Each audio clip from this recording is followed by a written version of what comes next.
tonight's project, get that radio moved to behind here. And then install this so it can be a nice hidden install. We'll see how it goes.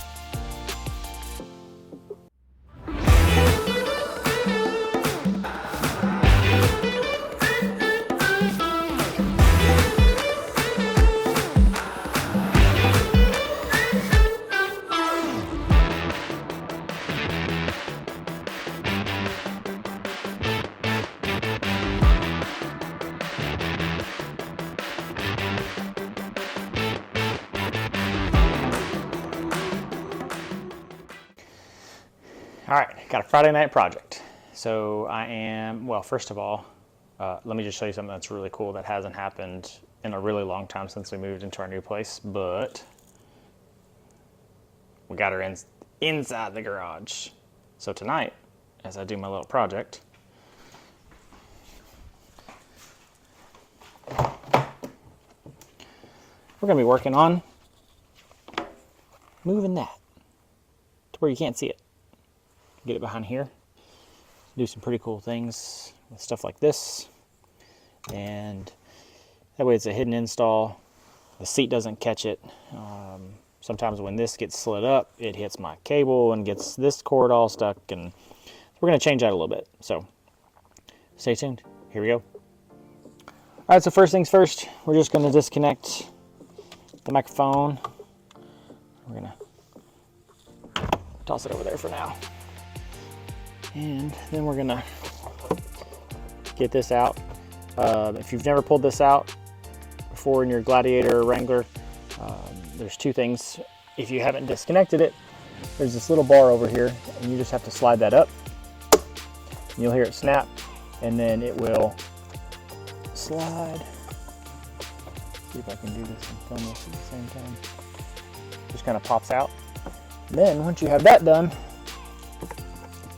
right here, push this tab, it's right here, just push up on that, and there that goes. And you can easily kind of just pull your glove box out and get it out of the way, so you don't slice your finger on anything. And also, if you haven't changed your cabin air filter in a while, this is a great opportunity to do it, because it's right here.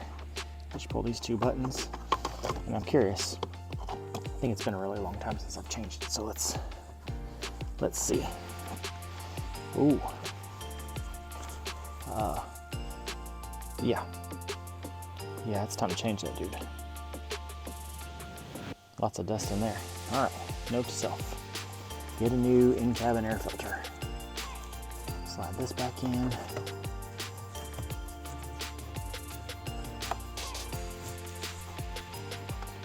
I'm trying to do this one-handed. There we go. Okay. See about hiding it up in there. So we'll figure out a spot to get that unit tucked. And then that piece that's right here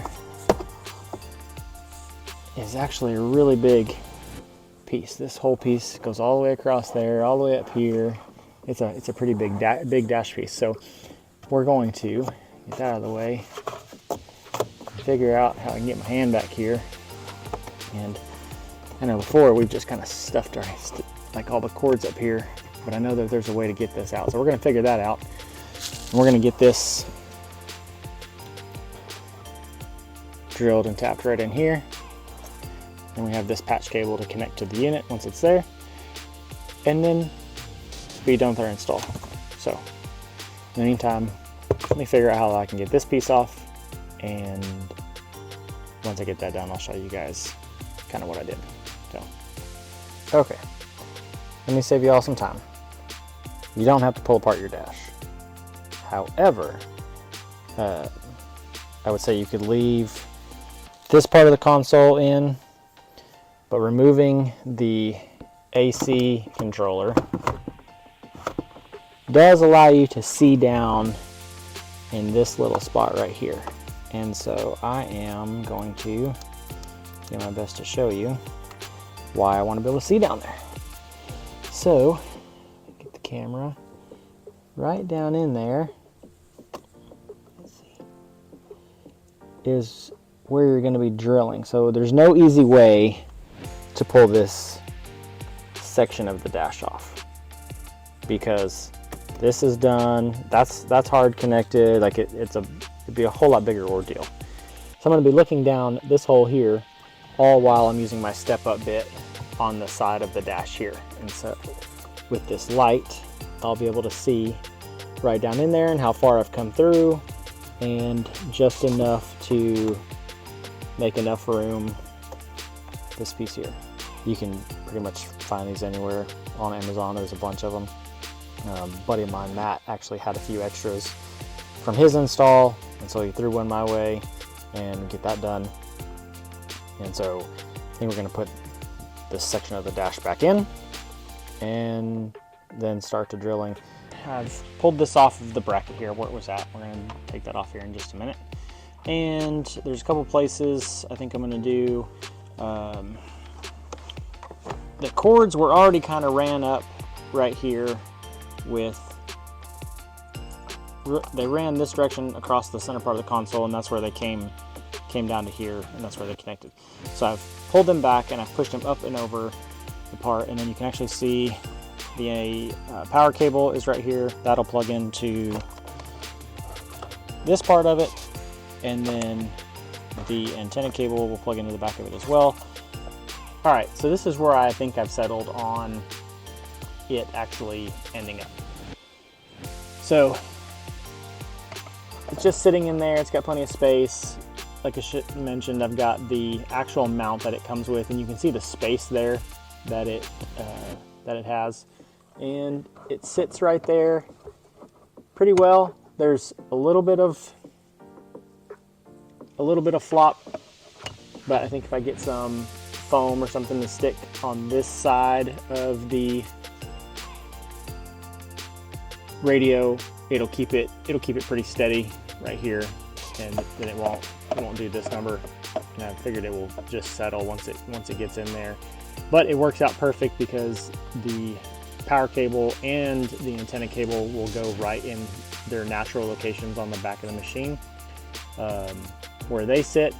And then we'll come over here and drill this and get the connection put in, connect the Cat 6, and the port for that is already up, which is great. And then I had this USB cable that was into the front of that actually ran up my A-pillar, ran across, and this is where I mount my iPad mini for my navigation when I'm on the trails. And that's how I power it, was on the front of that, because one of my switches on my S-Pod, which is over there on my A-pillar, there's a button that turns my radio and my iPad charging on. So I've got that switched. So I've got to make sure that I keep that powered that way. Oh, new addition. You got the BOR Off-Road patches. You can get those from BOR NWA.com. They're pretty sick. Make sure you check them out. Okay, all right. So I'm going to continue the install and then show it once it's all connected, and then I'll do my best to kind of show this while I'm doing it, but if not, you'll see it afterwards. Okay, one thing I did want to show is you will need this bigger step-up bit, and here's why. I've got a narrow one, but this is the outer ring that goes on the outside of this, which screws that on and tightens it up. And where that lands right on, see if I can see this for you guys can see it, the 7/8 inch mark. So I'll have to do all the way to that section, and just be careful and make sure that that can go all the way through.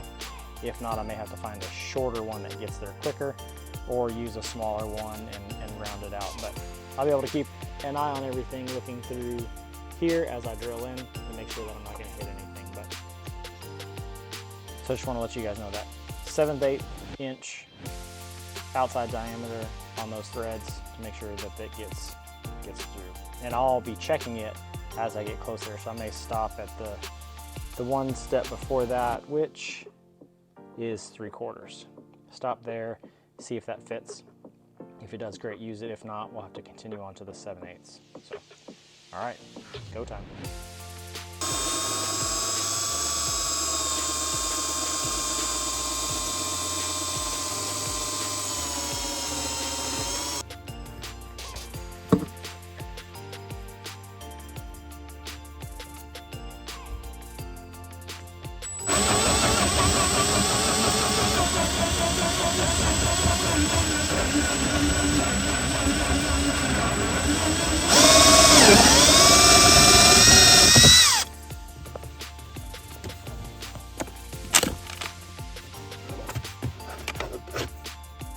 We got the hole drilled. We got everything hooked up in there. And there's my solve for it. It's a little bit of bubble wrap to keep it from moving around. And it still might, but keep everything tight. I got the Cat 6 cable plugged in up there, and I already tested it to make sure that that patch cable worked with my radio. Got the hole drilled. It ended up being a little bit bigger than 7/8, so I kind of had to go around it and shimmy it a little bit, and there's still little pieces I'm gonna have to trim to get it to sit completely how it should, but I think it's actually a little tight fit, which is actually better, holds it better. And then last thing we got to do is run the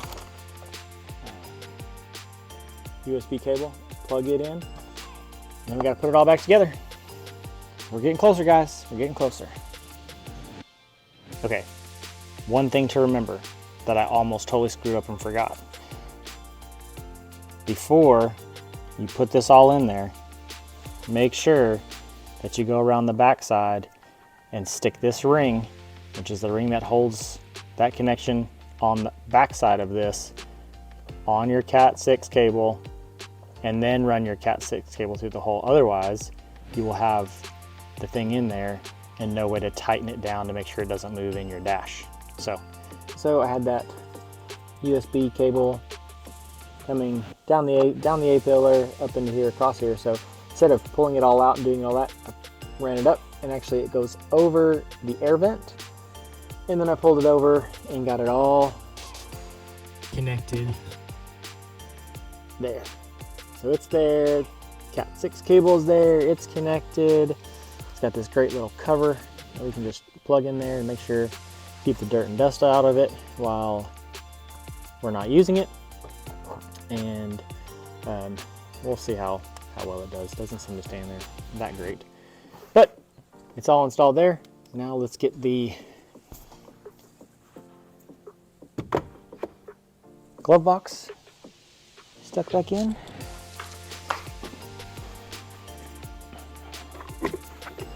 See if I can do this and film at the same time. I'm not so sure, but let's see. That clips on there. Goes up.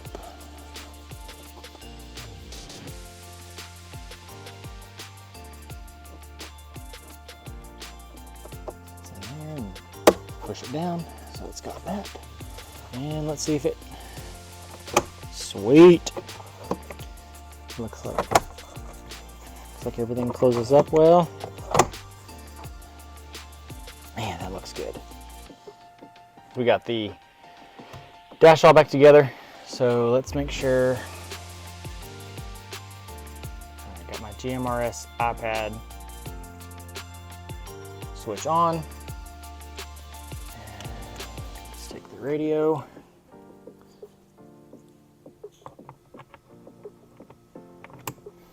Plug it up. Here we go. There she is. She still sits there. Still kind of here, but what I usually do is wrap it around my shift lever and keeps it tucked out of the way, but so much more clearance right here. I'm not going to catch it when the seat moves up or we make some adjustments here. nothing in the way, all clear. And when I get out of the Jeep and I'm not going to be using my radio, and shut it off, disconnect it,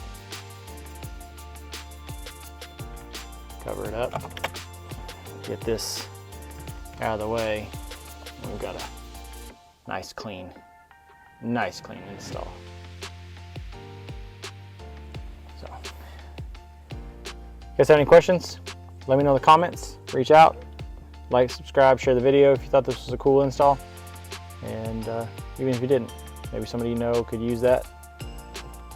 You're thinking of a unique way to hide their radio so it's not so in plain sight, especially for the folks that drive with their doors off a ton. Keeps it out of sight for any of the bad guys trying to steal stuff. So cool. Till the next one. Take care. God bless.